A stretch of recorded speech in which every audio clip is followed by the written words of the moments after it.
Oke, tadi kayaknya ada salah penyebutan. Saya bukan dokter, Ibu. Ya, jadi nama saya Rifki. Untuk sertifikasi saya Medical First Responder dari International SOS. Lalu sertifikasi saya lagi dari Pro Emergency. Jadi kita ada lembaga namanya Global Medical Care Indonesia. Nah, saat ini saya juga diminta dari teman-teman panitia untuk memberikan coaching ya. Bahasanya bukan apa ya? Kita sharing lah, kita sharing. Sharing bagaimana sih penanganan luka itu yang benar? Bagaimana penanganan luka itu yang benar? Apakah selama ini ibu-ibu, bapak-bapak, apakah sudah betul menangani luka untuk keluarganya, mungkin untuk anaknya, mungkin untuk istri atau suaminya? Apakah itu sudah betul atau belum? Saya nggak lama, mungkin setengah jam aja. Saya mungkin jelaskan inti-intinya. Mungkin saya pengen tahu untuk bapak-bapak, ibu-ibu di sini untuk penanganan luka. Apakah bapak-bapak, ibu-ibu masih menggunakan alkohol atau betadin? Masih ada di sini? Coba angkat tangan. Masih? Ya, ada yang pakai minyak krem mungkin? Biasa kalau orang dulu tuh pakai minyak krem mungkin kan suka ada tuh. Pakai kopi juga ada. Ah? Kopi. Pakai kopi. Ya, jadi begini. Sebetulnya untuk penanganan luka ya, sebetulnya itu tidak diperbolehkan menggunakan betadin atau alkohol, itu tidak diperbolehkan. Kenapa? Pertama, betadin itu cairan antiseptik. Nah, cairan antiseptik itu ketika digunakan untuk luka, maka sel baru yang akan numbuh untuk menutup luka tersebut itu bisa rusak, bahkan bisa mati. Biasanya ketika lukanya cukup parah, ketika dipakaikan cairan antiseptik seperti itu, biasanya berbekas ketika pas sudah sembuhnya. Biasanya ada bekas dan terlihat tuh, oh ada bekas luka nih di sini atau di mana. Lalu yang betul bagaimana untuk penanganan luka? Penanganan luka itu menggunakan NaCl namanya. Ada yang tahu NaCl? Ya, cairan infus kalau beli di apotik, Bapak Ibu bisa bilang itu NaCl. Itu seperti ini. Nah, ini untuk ukuran yang kecilnya. Nah, ini yang dipakai untuk membersihkan luka. Jadi tidak boleh menggunakan betadin atau alkohol. Lalu apakah betadin itu tidak boleh dipergunakan? Boleh. Betadin itu contoh, misalkan di kamar operasi. Di kamar operasi itu sebelum pasien dioperasi, biasanya itu untuk area yang dioperasi itu dilumuri betadin dulu. Supaya apa? Supaya steril, tidak ada bakterinya, tidak ada virus yang nempel di situ. Baru dibuka. Nah, betadin itu lebih ke seperti itu. Nah, apakah betadin boleh digunakan untuk luka? Tidak boleh di bagian lukanya, tapi di luarnya. Contoh, misalkan di sini ada luka nih, bulat misalkan. Betadin itu tidak boleh ditotolkan ke lukanya, tapi di mana? Di bagian luarnya, di luar dari lukanya, di pinggirannya. Tidak boleh sampai masuk ke lukanya. Kenapa? Supaya apa? Supaya bakteri tidak ada yang masuk ke dalamnya. Jadi seperti itu. Makanya tidak diperkenankan, tidak diperbolehkan menggunakan alkohol atau betadin, apalagi minyak krem ya. Biasanya tuh kalau zaman saya kecil tuh, begitu saya jatuh luka tuh, bapak saya suka nyari minyak krem tuh. Pakai minyak krem aja, pakai minyak krem. Beda fungsi, minyak krem itu untuk pengereman mobil, bukan untuk luka. Jadi nanti bapak-bapak atau ibu-ibu bisa ke apotik, bisa mencari ini, NaCl namanya. Ini ukuran yang kecilnya, lalu ada lagi yang ukuran lebih besarnya dari ini. Nah, ini setelah dibuka, disiramkan ke lukanya sambil dibersihkan menggunakan kasa steril. Kasa steril itu seperti ini. Dibersihkan dengan kasa steril sampai bersih. Kalau sudah bersih, dikeringkan lagi pakai kasa steril. Makanya ini biasanya stoknya agak banyak. Setelah dikeringkan, kalau ada yang tidak punya alergi obat atau apa, bisa dioleskan menggunakan gentamisin. Ada salep lukanya. Ada salep luka namanya gentamisin. Nah, itu dipakai untuk di lukanya. Itu cairan salep antibiotik untuk luka. Supaya apa? Proses penyembuhannya lebih cepat. Jadi jangan ada lagi menggunakan betadin atau alkohol. Seperti ini, sebentar saya buka.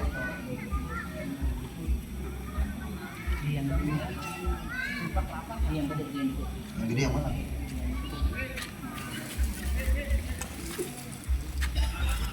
Nah ini, seperti ini. Ini di apotek ada, dan ini bisa dibeli. Biasanya sih nggak pakai resep dokter, masih bisa dibeli kalau ini. Lalu dioleskan tipis saja, nggak usah banyak-banyak, tipis saja. Lalu ditutup menggunakan kaca steril. Jadi begitu Bapak Ibu untuk penanganan lukanya. Untuk yang dasar ya, dalam arti supaya apa? Penanganan lukanya menjadi tepat sasaran, lalu tidak ada infeksi, dan jangan lupa setiap hari harus diganti kasanya dan dibersihkan. Jadi begitu. Oke, lalu kedua, luka bakar.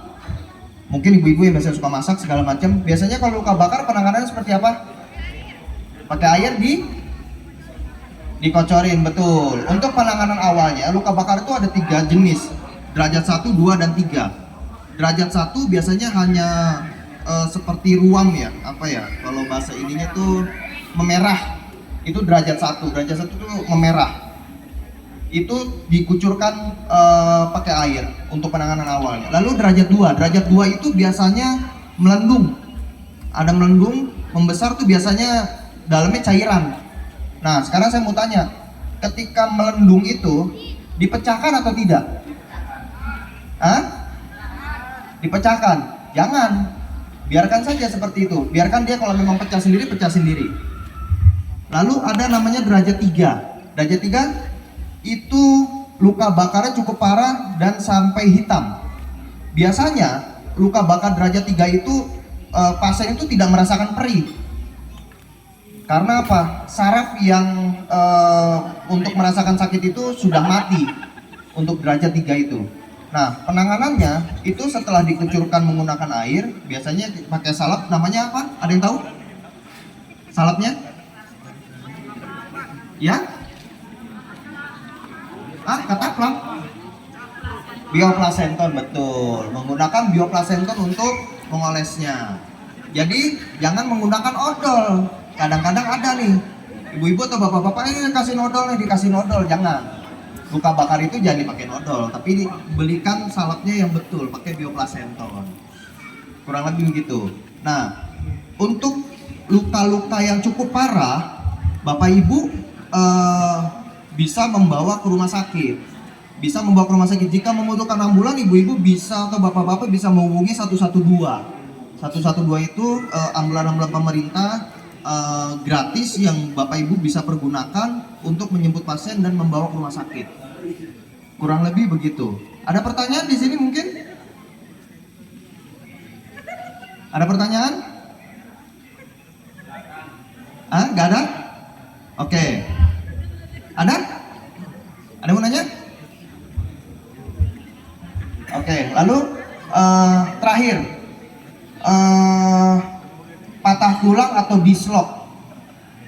Nah, ada yang tahu di sini? Mungkin ada yang paham bagaimana cara penanganan awalnya untuk dislok atau patah tulang? Mungkin nama anak-anak kecil lagi main jatuh, terus mungkin patah kakinya patah atau dislok. Nah, cara mengetahui bagaimana? Biasanya ada perubahan bentuk pada tubuh. Contoh di kaki. Kalau kakinya biasanya lempeng tuh biasanya pasti ada kemiringan. Itu ada kemungkinan dislok atau patah tulang. Penanganannya seperti apa? Kalau di kita biasanya pakai spalk namanya, pakai papan, diapit, lalu dipasang menggunakan perban elastis, lalu dibawa ke rumah sakit. Kalau misalkan nggak ada, Bapak Ibu bisa cari kardus, itu digulung, ada 2 diapit, lalu diikat, baru bisa dibawa ke rumah sakit. Supaya apa? Kalau tidak dipasang, khawatirnya nanti bisa semakin parah tulangnya. Kurang lebih begitu. Ada pertanyaan? Mengenai luka bakar, luka ringan, luka hati nggak ada, itu juga bisa luka hati. Kita juga bingung kalau luka hati nanganinnya gimana itu. Ya gimana? Maju aja, maju, nggak kedengeran di belakang.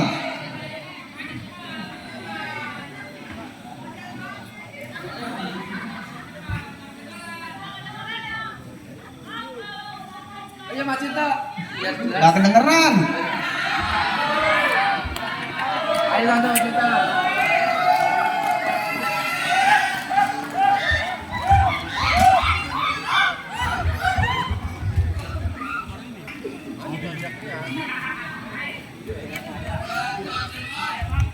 Gimana Ibu? Ya.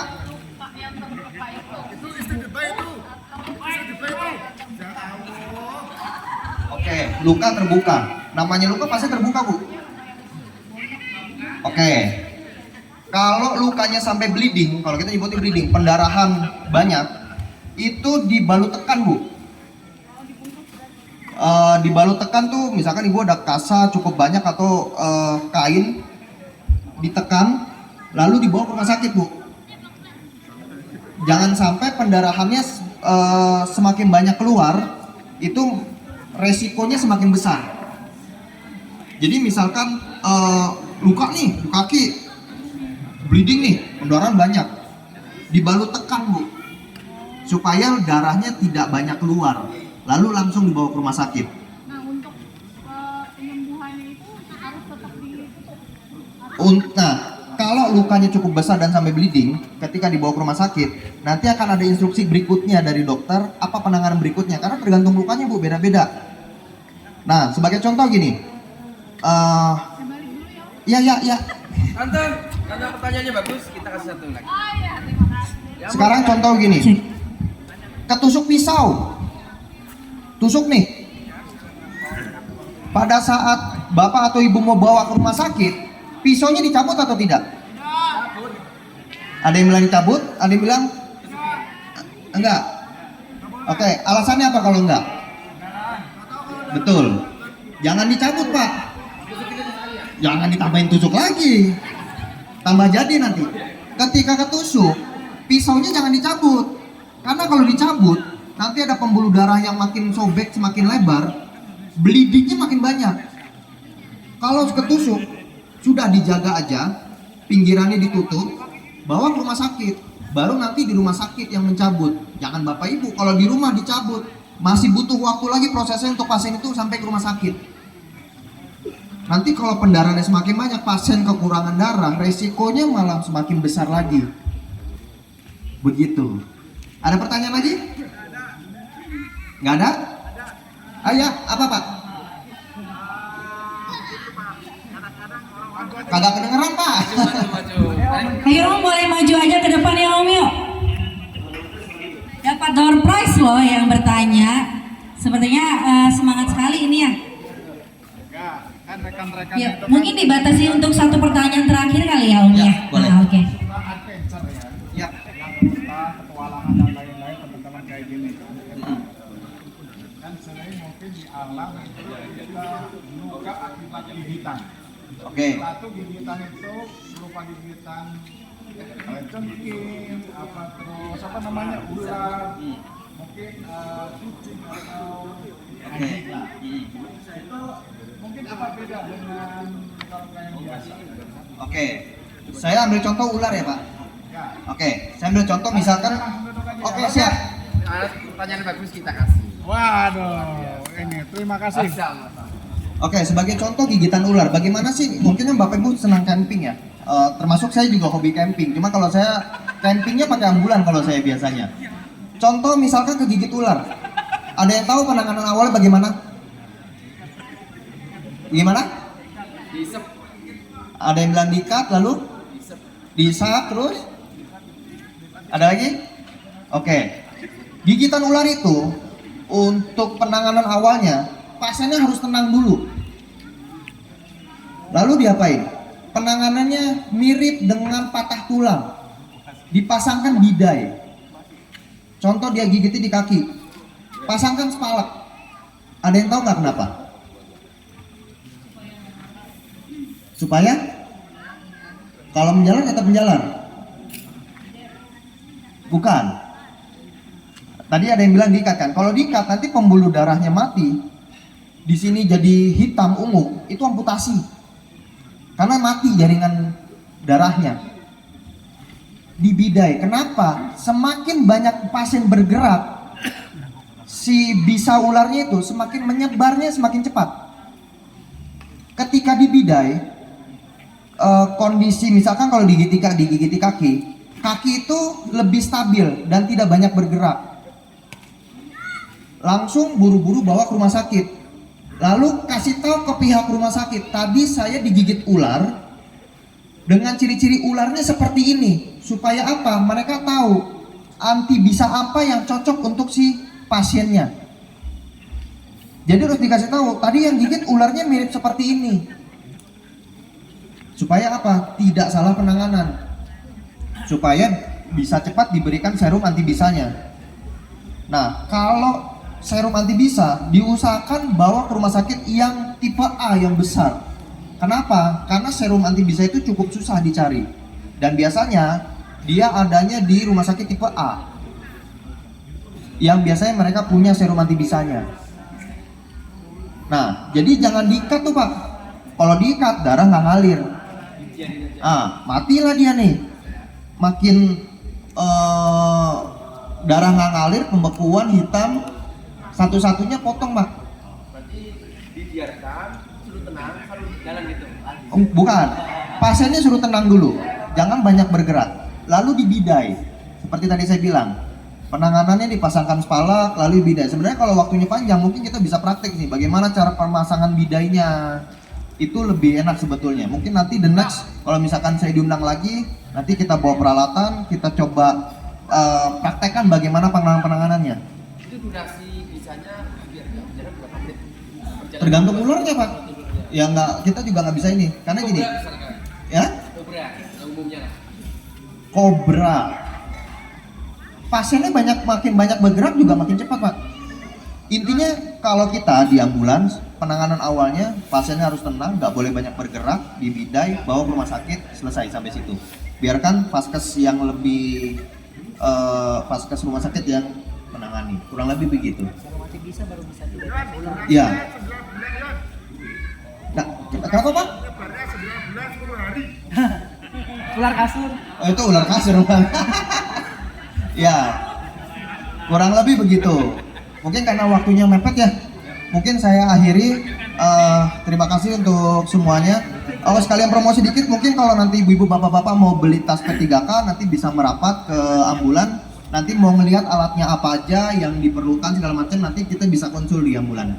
Terima kasih semuanya. Assalamualaikum warahmatullahi wabarakatuh.